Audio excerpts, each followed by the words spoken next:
Those are magnificent. Now, I'm in awe. I've never seen anything like that. Is this something that you do for clients? This is just a really different concept we did for something we call Designer Showcase. It's sort of a marketing thing that we do. Beautiful mansion. We were filling up 95 feet of wall space. And to do it, to get that spot, to be assigned that spot, we had to come up with something really different. So I love to always make the connection of art and photography. Sure. And so what I did, my thought was I'll start with a photograph and then I'll find a painter to complete the image. And this is what he was doing. This one's a little bit different because he actually took the same concept that I had and brought us into like an afterthought of it. So it's very different. It's just to get people thinking and seeing photography in a whole different light. So this isn't a product then that you offer to your clients? We offer it, but it's very high priced because to work with the painter and of course all the time involved. It's more as a concept thing. Yeah, it's a very powerful, it makes a very powerful connection, as you said, between photography and art. And you know, the thing we always forget is when we're photographing the client, that's an excellent sales time. Because what they're looking at then is all these beautiful pieces on the wall behind them. And they're usually just 7-foot squares. Sure. So they kind of get the message that this is the right thing to do, or at least an acceptable thing to do. Yeah. Absolutely. So they were fun to put together. Is that a, yeah. No, that's actually done on my property. She's in a boat, and she's actually sound asleep. Sound asleep. When she brought her out there with her son, and the son started to act up a little bit and got fussy, so I said to my wife, Jill, I said, why don't you just take him for a minute? I put her in that boat, and I had beautiful music playing, and the wind blows this boat back and forth across there. In about 5 minutes, she's sound asleep. Incredible. So, incredible. This is your lighting. Yeah. Those are huge. I like a lot of light. The reason I use these are the 4-by-6 foot chimeras. The reason we use these is that I like to create a wall of light very similar to what you would use outdoors. Sure. I also like to have these about 10 feet away from the subject. Right. And the reason for that is the depth from that light then. It throws a light that's f8 from here all the way over to here. Right, sure. And so I give children permission to move while I'm photographing. And they can actually move across that scene. And because I use backgrounds that do not have hot spots in them, that child can walk all the way across, and even as they're moving, I'm photographing, just like we would outdoors. Yeah. Sure. So your backgrounds do not have hot spots, so that I shoot through a neutral density vignetter that deepens the edges, and so it gives that feeling, that same feeling as the background is lit. But it can be very spontaneous then. Now, do you use these as a bank, as a single key bank, or do you together, or want to fill? Or? I actually do them as a V, sort of a big, huge wraparound light, so the subject can move, and it always is beautiful light. Even on the broad side, it could turn away from it. Right. So it's the kind of thing you set up and really don't fuss with much during a scene because it's wrapping around them so much.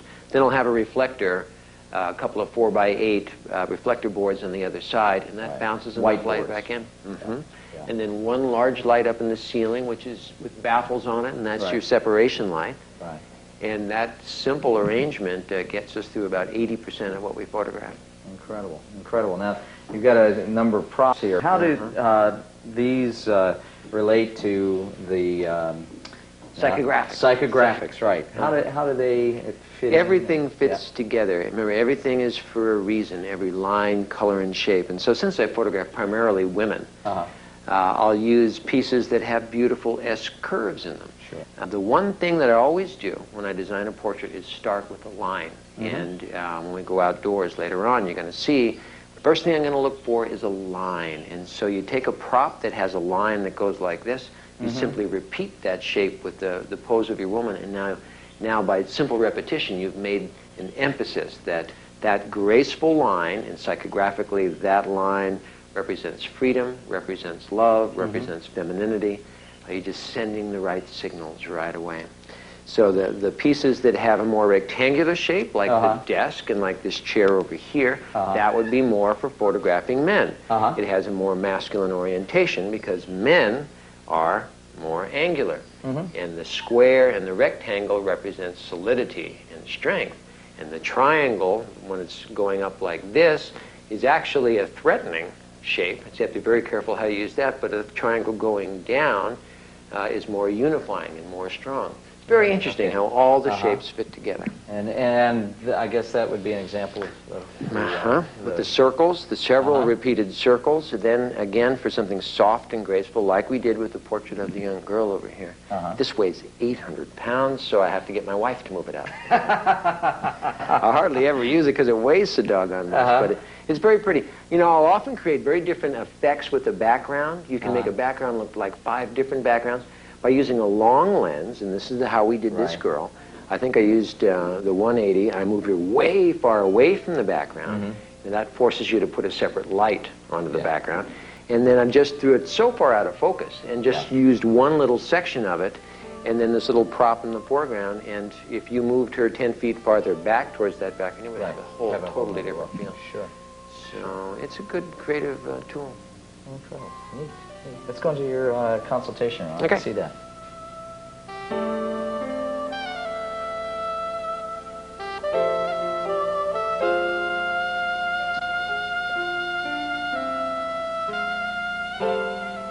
David, I walked into your studio, and it's real obvious to anyone that studio design's a real big part of what you've done here. Tell me a little bit about it. Well, I wish you could have been here about 10 or 15 years ago to see the first version of this studio. But yeah, I've remodeled almost 5 different times. And as I learned more and more about a thing called psychographics, I began to fine-tune the look of my studio to suit my client. Because initially I just did, well, first of all, I did what I could afford. But then I began to do exactly what I thought the client would like instead of what I liked. And this is what happened. When you walked in that entryway, everything that you see in there is designed for my model client, which is a woman between about 35 and 50 years old, an upscale person, meaning a person that fairly well-to-do, that appreciates finer things. So the colors, the shapes, everything in there is meant to say, this is what I like. This is what I like. You said women, it's designed for women between 35 and 52. Why that segment? That pretty much is what we figured out is the main client that has the orders that we like to produce. Sure. So we have just done it by paperwork and charting. How long have you been a photographer? Oh gosh, I've been doing this since my 23rd year. Okay, so you've got enough history to know where the money's coming from. Yeah, and who the buyer is. The interesting thing is, I starved. I didn't begin successful. I ended up sleeping in a tent in the park for $1 a night, So I had to learn, and the realization of it all came to me one day when a client came up to me. I was in this room back here, not looking like this. It looked pretty bad at that point. And this guy looked at me and he said, "You are the worst salesman I've ever seen in my life. You couldn't sell anything to anybody." And he left. He got up and left. And I was in shock.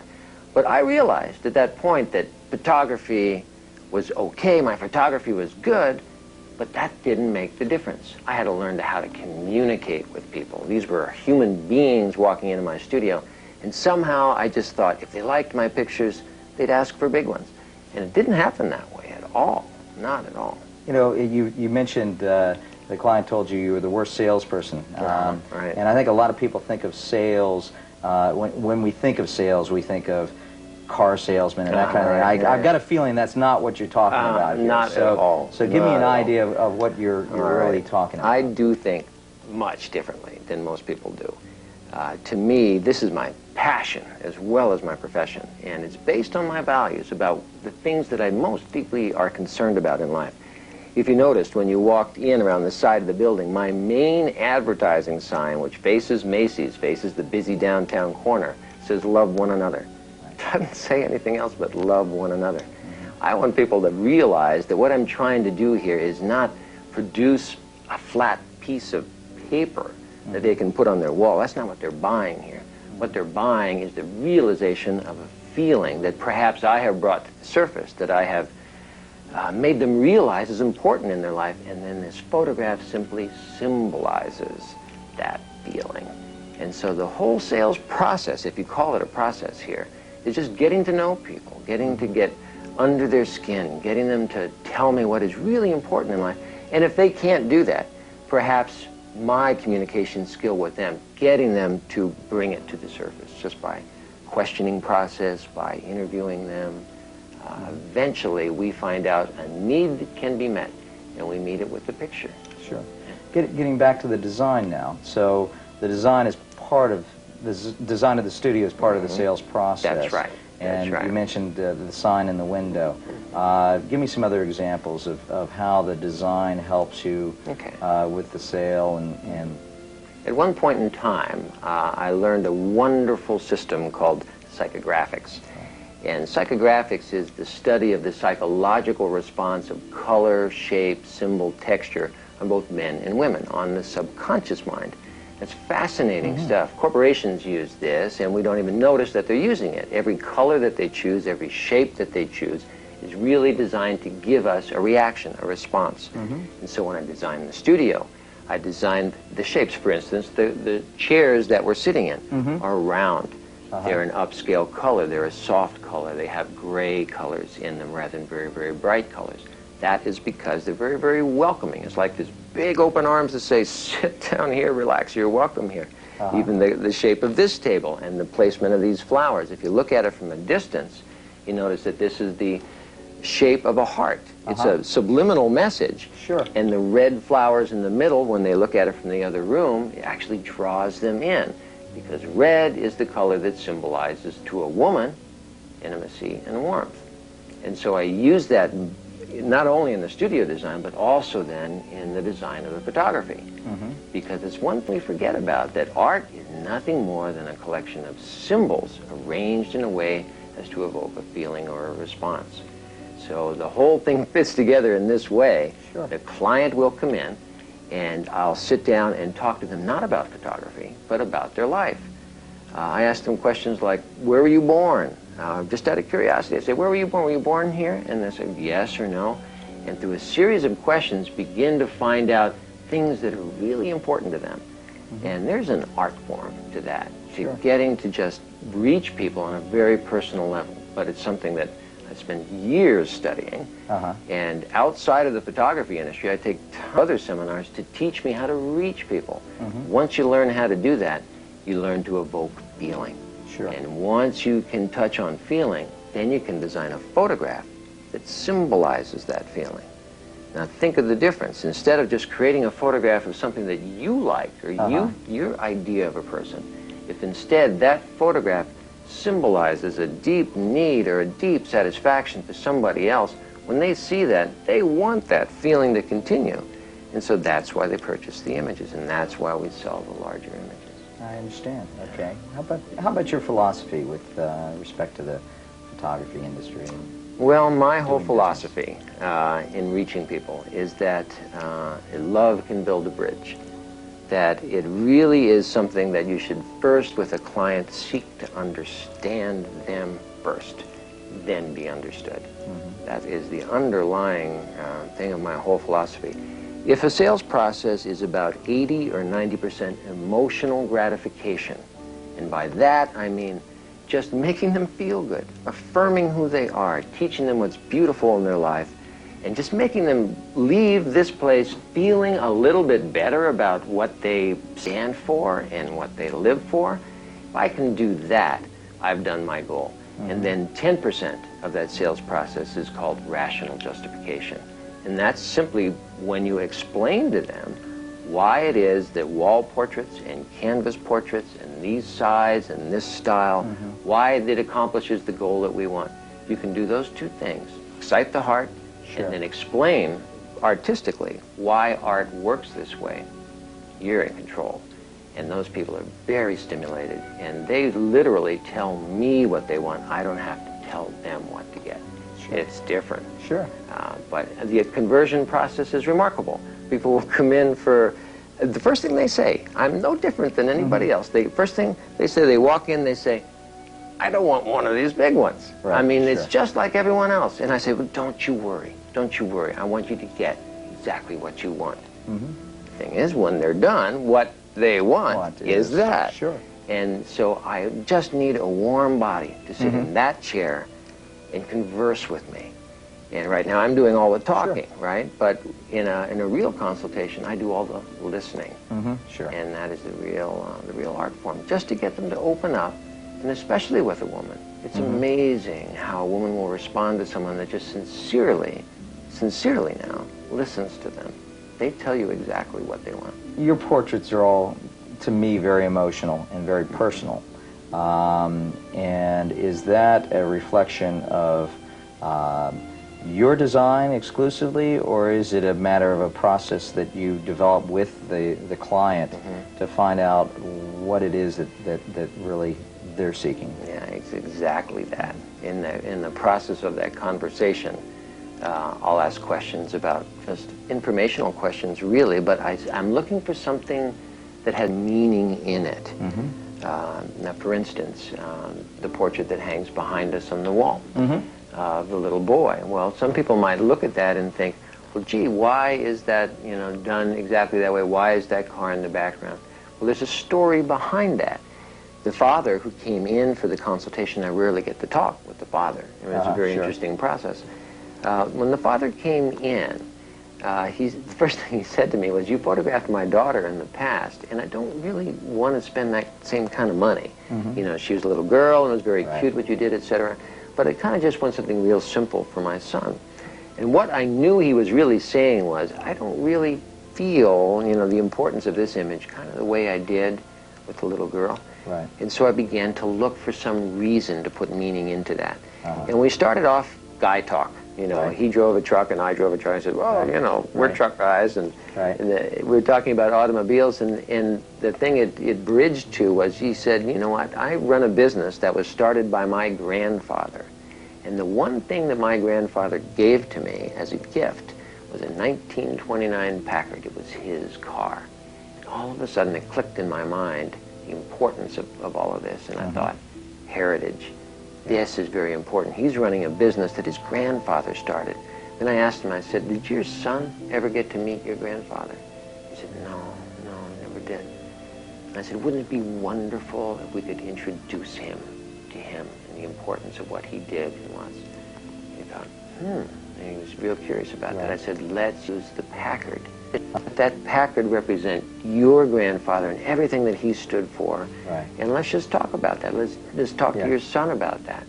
Well, we did the whole session that way with that car in the background. And when those images came up and we played them in here to the right. music, it was beautiful. It was like Grandpa was back. Uh-huh. And so it was no problem. Large images, 2 large images were called for right away. And it was because there was meaning built into this. Sure. And And that's the whole process. The whole thing is just finding something to fall in love with and then portraying it. Because all this is a symbol of that good feeling. That's all it is. Yeah. How about some of the other? Well, the little ladies behind, I mean the mother and the child behind us. A very similar story. As I sat down here and talked to that mom, she was a marine biologist. And so we were keying in. I'm always searching for things that would be meaningful. So it's not just a portrait, but it's a story. It's an unfolding. And so the mom said to me, well, I love the ocean. I love being near the sea, so let's do that. So we planned that. And while we were out there, as soon as we got there, the wind was blowing furious. The sort of fuzzy part in the bottom of that picture is nothing but blowing sand. The little child was aching because the ears hurt and the sand is stinging her. Immediately she starts to cry. And the mother came to me and she said, oh, forget it. None of us have ever had sessions like this. Ever, yeah, right, ever. Right, yeah. No. But the mother went right to me. She'd hold her hand up and said, oh, let's forget it. You know, it's a wash. And I said, no, wait, now wait. Because I remembered what she talked to me about during our interview. And during that interview, I asked her, just out of curiosity, about her mom. All right, if she was scientific, because is that where she got it? And it sort of hit on her, and she said, you know, my mom wasn't around for me a whole lot. It was kind of sad, and so I changed the topic right away. Yeah. But all of a sudden, I realized that that's what this picture was going to mean to this child. Sure. And so I said to her, if your child was crying at home, what would you do? And she said, I would hold her, I would rock her, and I would sing to her. And I just said, hold her, rock her, sing to her. So the wind is blowing, the child is crying, we're all freezing to death, and there's mom holding this child, rocking her and singing to her, and it made the most beautiful portrayal of what her life really was. The most important thing was that that child now, when she's old enough to have a child, will have an image that she can look at and say, that's what being mom is. Right. See, so I love this profession because I get to be the preacher as well as the illustrator. And people leave with something that they didn't think they were going to get. And so they'll spend their sums of money, and then they turn around and they say, thank you. Sure. Thank you very much. Sure. That's the goal. Can you elaborate any more on the psychographics? Give us any Sure. quick, I know it's a very complicated process, but maybe a few key things, a few key tools maybe that the audience could begin to utilize. You bet. Psychographics, fascinating science. What that means, basically, is that for every emotion that you feel, there is a way to symbolically represent that. Now, it is different for people, for men and for women, for instance. But there's a whole list of colors and lines and shapes that have symbolic meanings. For instance, the portrait of the little girl with her horse that's just right behind you. The beautiful soft line, which is actually from that swayback horse, means gracefulness, gentleness. The fact that all of the textures are very, very small in that there aren't large black limbs sprouting up someplace, means something. It means very, very delicate, very fragile. The fact that the sky is blue and that she's wearing blue instead of a pink or a yellow means that it's a very thoughtful, very almost a melancholy mood. And if you look at that piece, all of those things work together to create a very strong impression. Had the sky been pink, had her dress been white, had something else been in there, those are not supportive elements for that feeling. Also, had I done her with big smiles on her face, in setting up a very almost melancholy mood, that wouldn't have fit either. So see, you just try and put all the symbols together. The thing we forget is that when we point that camera, we are responsible for absolutely everything within that viewfinder. Almost like it was a blank canvas, and you're inserting things in there. So if there's a large black trunk sticking out someplace, that better be for a reason. That better be a supportive element. So this is what I teach, to try and unify, to try and simplify, and just use only those elements, almost like putting fine musicians on a stage when you're singing. You can go up there all by yourself, but if you have this wonderful supporting cast behind you, boy, you sound good.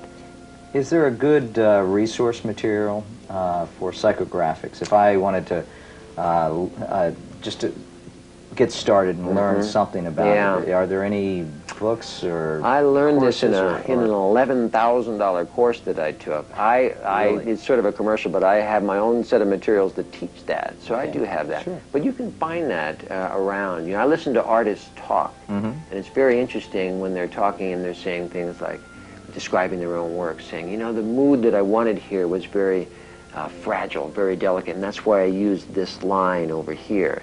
You see, because all of this stuff doesn't need to be learned.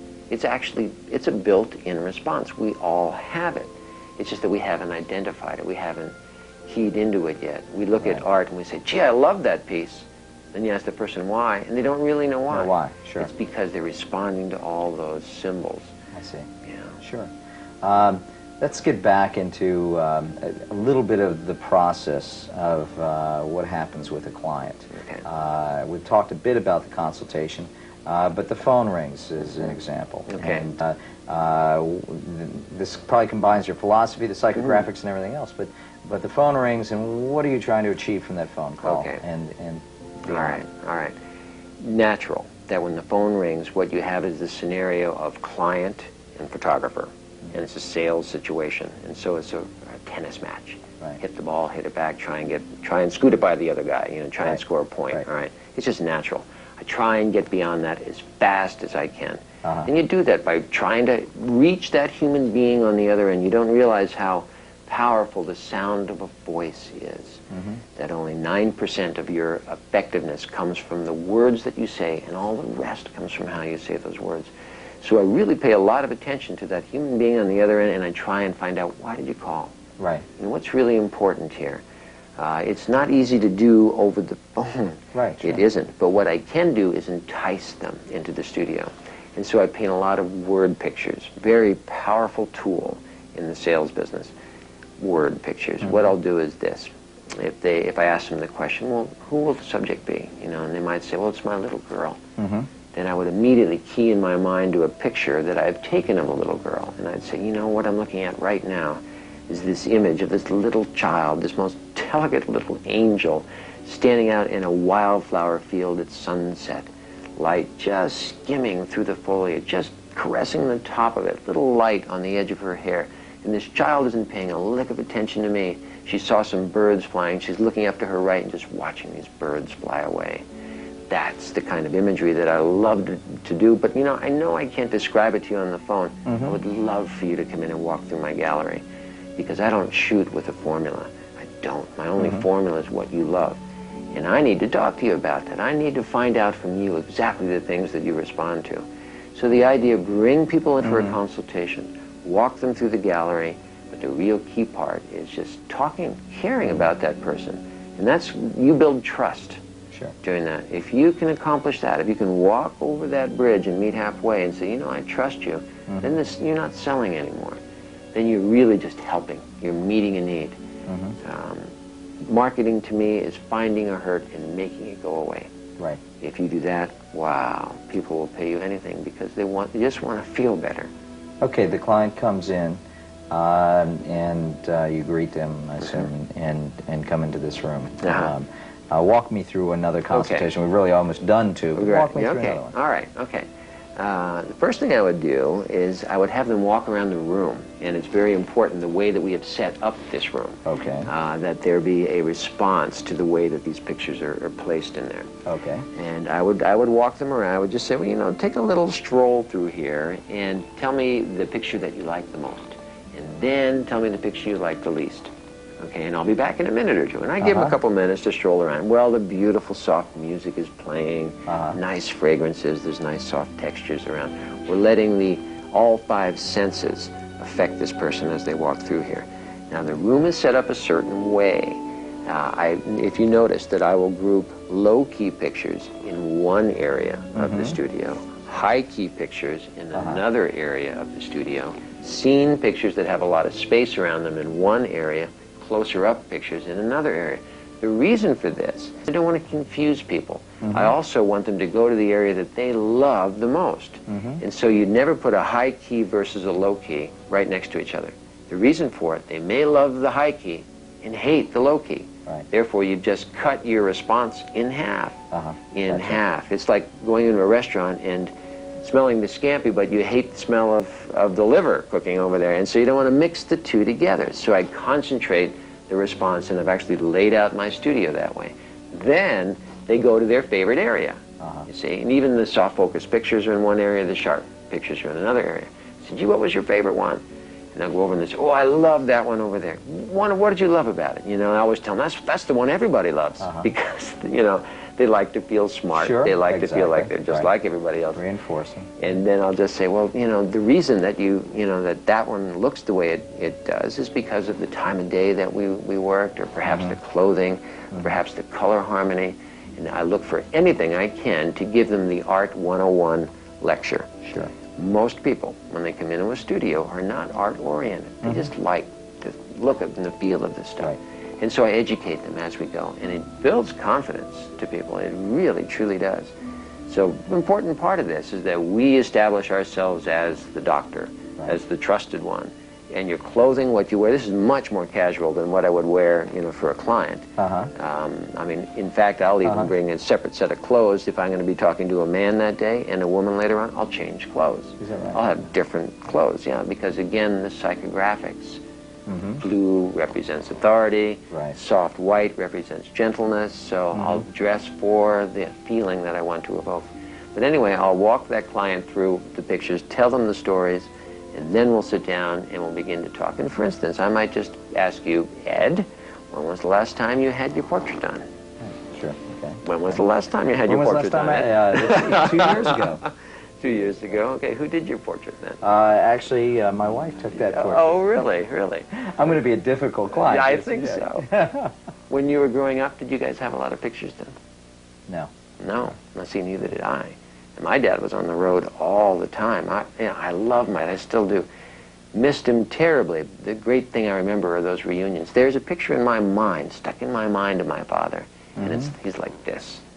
He would kneel down on the floor after he got home, after being gone for a week, and I would run into his arms. If I had a picture like that, if I had a picture like that, I would give any amount of money for it. Do you have any pictures like that stuck in your mind of your parents or what you did when you were young? Was your dad around a lot? Yeah.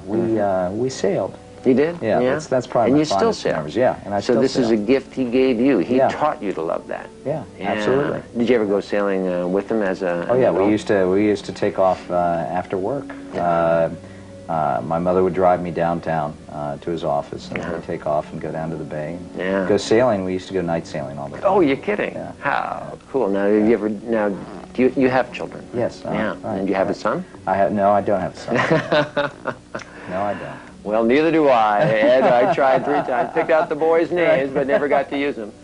But you see what a wonderful thing. You imagine that? And that you are like that to your daughter. You take her out night sailing, put that passion in her.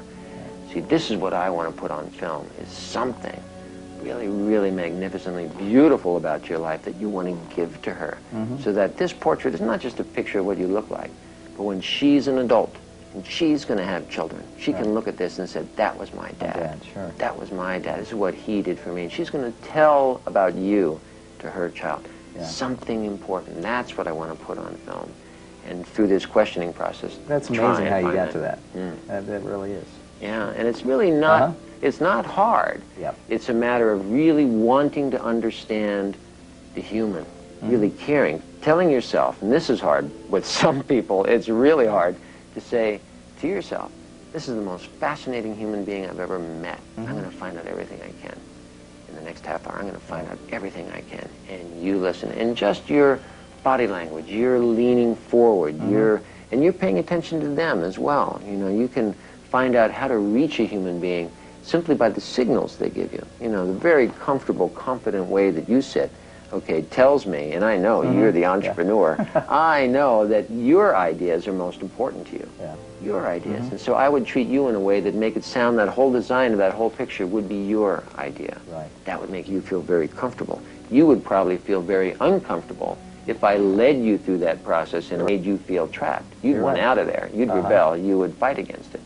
See, so knowing personalities, knowing personality types, and reading the signals, you can do that. And it's something we need to learn. Sure. Just so we can reach people, simply so we can give them that gift of, hey, you're an important person, I'm glad you're here, I care about you.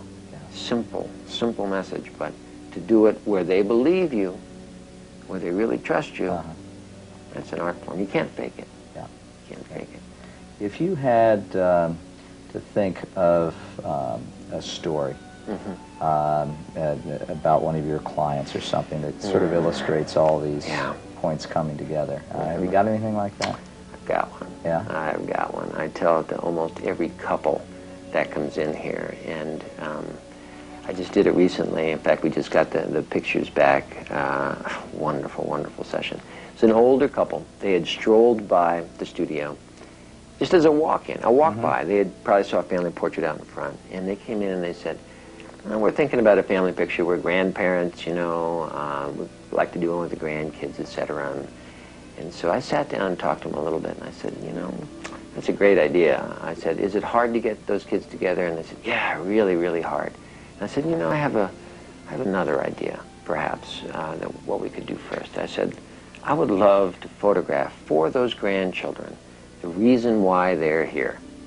And what I'm trying to do is introduce to them the beauty of what these two had together as a couple. In other words, I want to photograph their love as the beginning point of this. And so I told them this story, and I just introduced it like this. I said, you know, if you just have a moment, there's a story that means a lot to me that I love to tell to couples of any age. It's the story of Cyrus and Caligula. Now, Cyrus and Caligula were ancient kings. And back in ancient times, when one kingdom was at war with another kingdom, the custom was that the defeated king was brought back to the throne of the conquering king and actually slain in his presence. Now, Caligula was a very powerful man, had a wonderful, beautiful family, but his kingdom was defeated by Cyrus. Now, Cyrus was bringing Caligula back to his throne. Now, Caligula was a man of great stature, beautiful man to look at, a very powerful human being. He walked boldly up to the throne of Cyrus and just looked at him. Cyrus was amazed at the presence of this man. He looked straight at him and he said, Caligula, if I were to spare you, would you obey me? And Caligula looked him right in the eyes and he said, I would obey you. And Cyrus, impressed by the man's stature, asked him again as he looked over at his beautiful wife, and he said, if I were to spare your wife, what would you do for me? And he looked him right in the eyes and he said, I would die for you. The response so moved Cyrus that he decided he would spare this man, and he released him. Now Caligula and his wife were returning by ship to their island, to their home.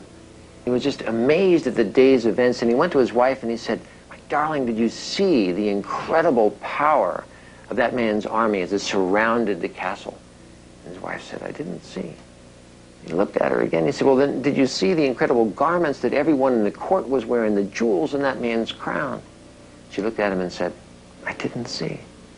He was amazed. He looked at her and said, my darling, how could you not notice? And she looked sweetly back at him and she said, because I could not take my eyes off the man who said he would die for me. That's powerful, very powerful, powerful story. And I tell that to people because I want them to realize what a miracle it is. They're sitting here, 6 billion people in the world, and 2 have held on, and they're not going to let go. And I focus those people on the beauty and the power of what they had. And so the session that immediately the focus changed. Forget the grandchildren, forget the kids. Sure. This is important. We have That's this, incredible. and that's our gift to them. And this is a magnificent image now, just in the entryway to this home. We'll do the family portrait, but the better gift was this one. Sure. And now these, you know, are middle-aged, they're grandparents, in love, out in the fields at sunset. Where do you see the images? It's beautiful. That's wonderful. David, I can't thank you enough for letting us come and sharing all this with us. My Thank you privilege. very much. My privilege, sir. Thank you, Ed.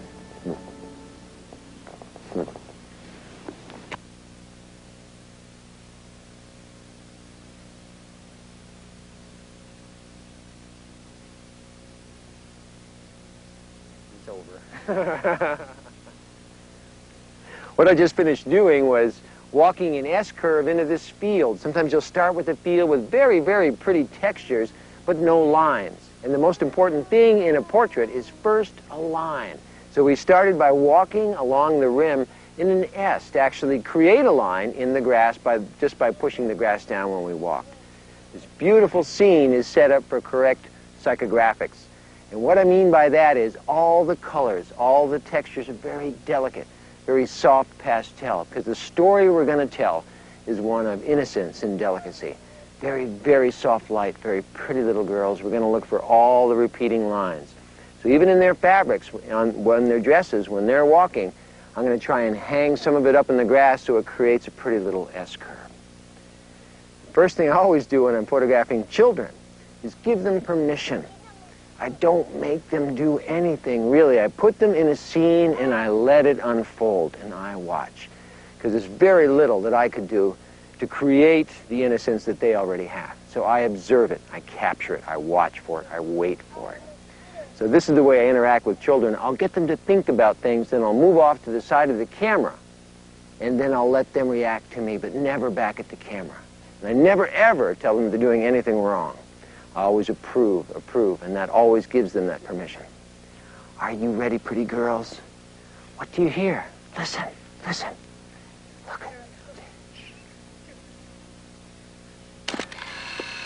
So pretty, look back up over there. Look up there, girls. What is that?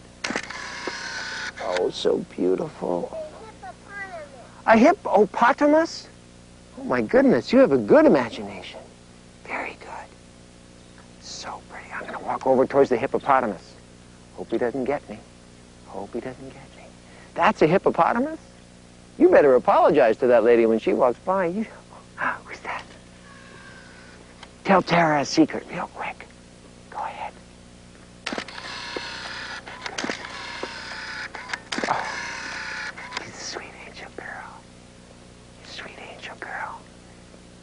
This is the queen and the princess.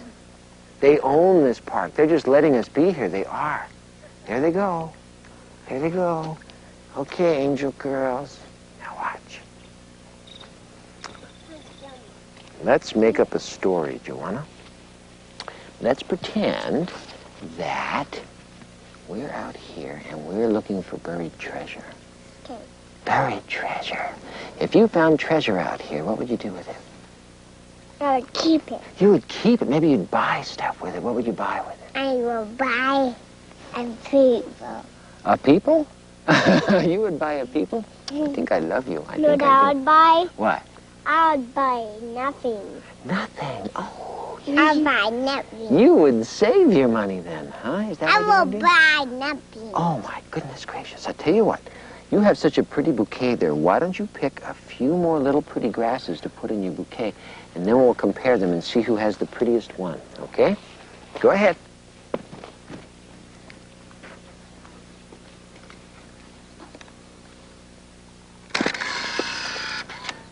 Beautiful. Girls, look over there, quick. What is it? Mosquito bites. Oh, my goodness, are you getting mosquito bites?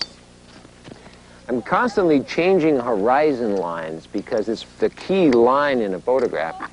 And so I'm always jumping up and down, back and forth, moving off to one edge a little bit. Tiniest little movement can change the feeling and design of a picture a tremendous amount.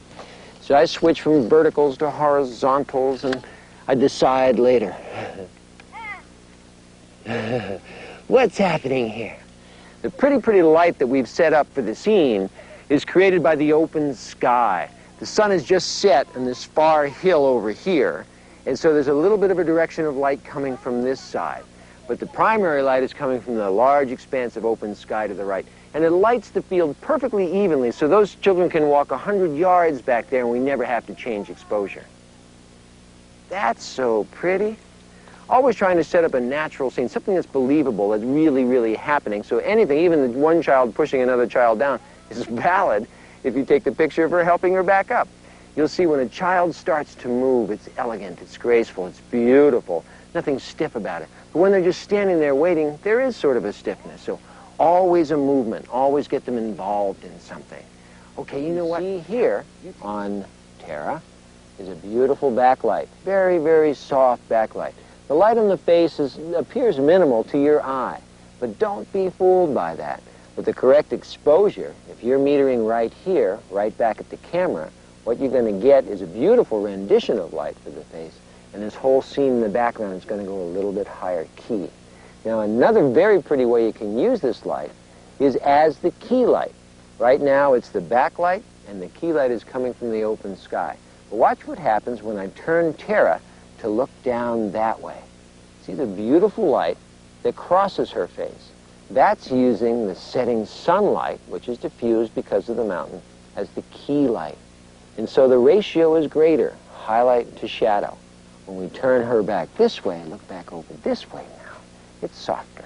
It's a little more gentle. But the point is here, the lighting is not the critical part. It's the mood. It's the feeling. Beautiful wildflower meadow, beautiful little child.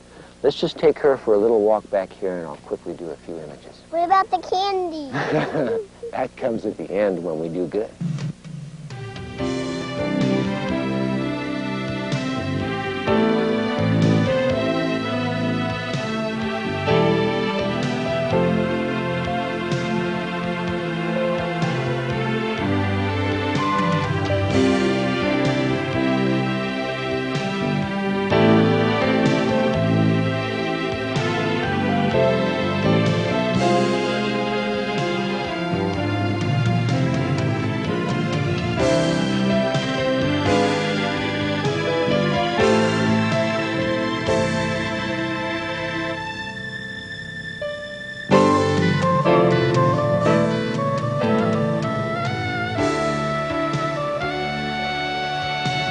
If I were to leave words of wisdom for a fellow photographer, it would be this. Don't work on a formula. Instead, seek to lift the mask we all seem to wear. Because what lies underneath is beautiful.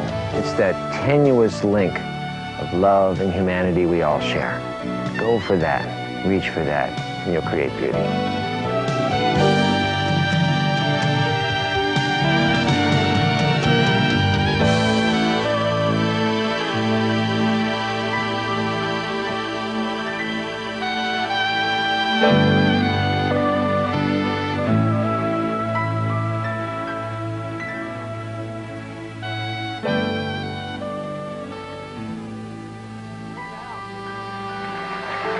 David, come on out, buddy. Thank you. Terrific. Terrific. Thank you. Well deserved. Okay, do we have any callers out there? George? Thank you. Ron from Dallas. Ron? Hello. Yes, Ron, you're on. I would like to start off by thanking you, Ed. You're doing a great job. And I have two questions. The first question is for David, and that is the organizations and the clubs that you go go get these other seminars. You mentioned earlier that you plug yourself into some organizations and go to seminars. What are those? One of the key organizations that I hooked up with where I learned the psychographics is an organization called the Michael Thomas Corporation.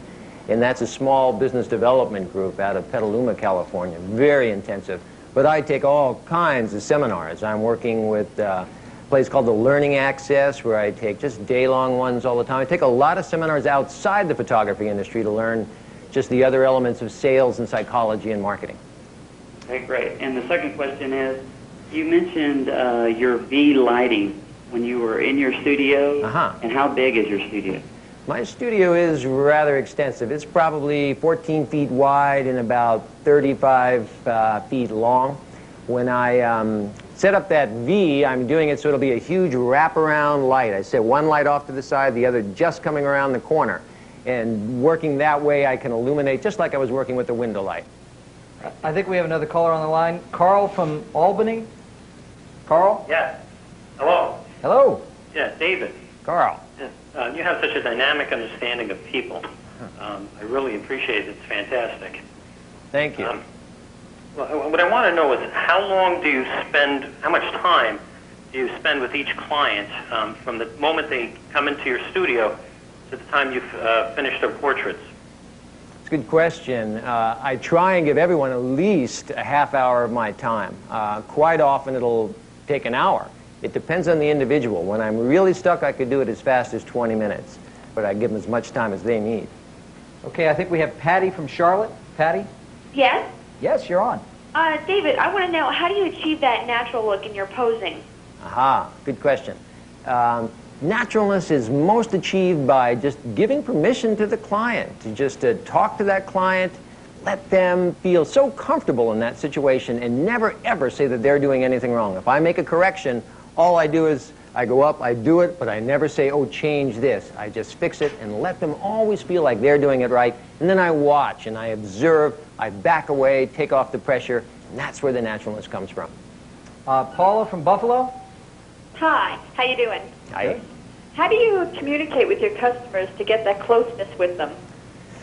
The best way, the best thing I could ever tell you regarding communication with the client is to see the world through their eyes. Try and look at that human being like they're the most fascinating human being you've ever seen, and focus completely on them. That really allows you to feel what they're saying. Most of the time they talk and we're not really listening, but just practice the art of listening and you'll really learn how to communicate well with people. Okay, have we got any questions here in our audience? Oh, wait, I'm sorry. Okay, go ahead. David, how do you get past the age-old one of, that's great, but she's not smiling? Aha. You know, I always tell people when they schedule me is that I will photograph 80% of that session to be exactly what they want, but 20% of that session will be what I need to express as an artist. And I show them those 20%, and more often than not, they are moved by that. And getting enough of those pictures out in the home, people begin to realize they don't need to be smiling to be beautiful.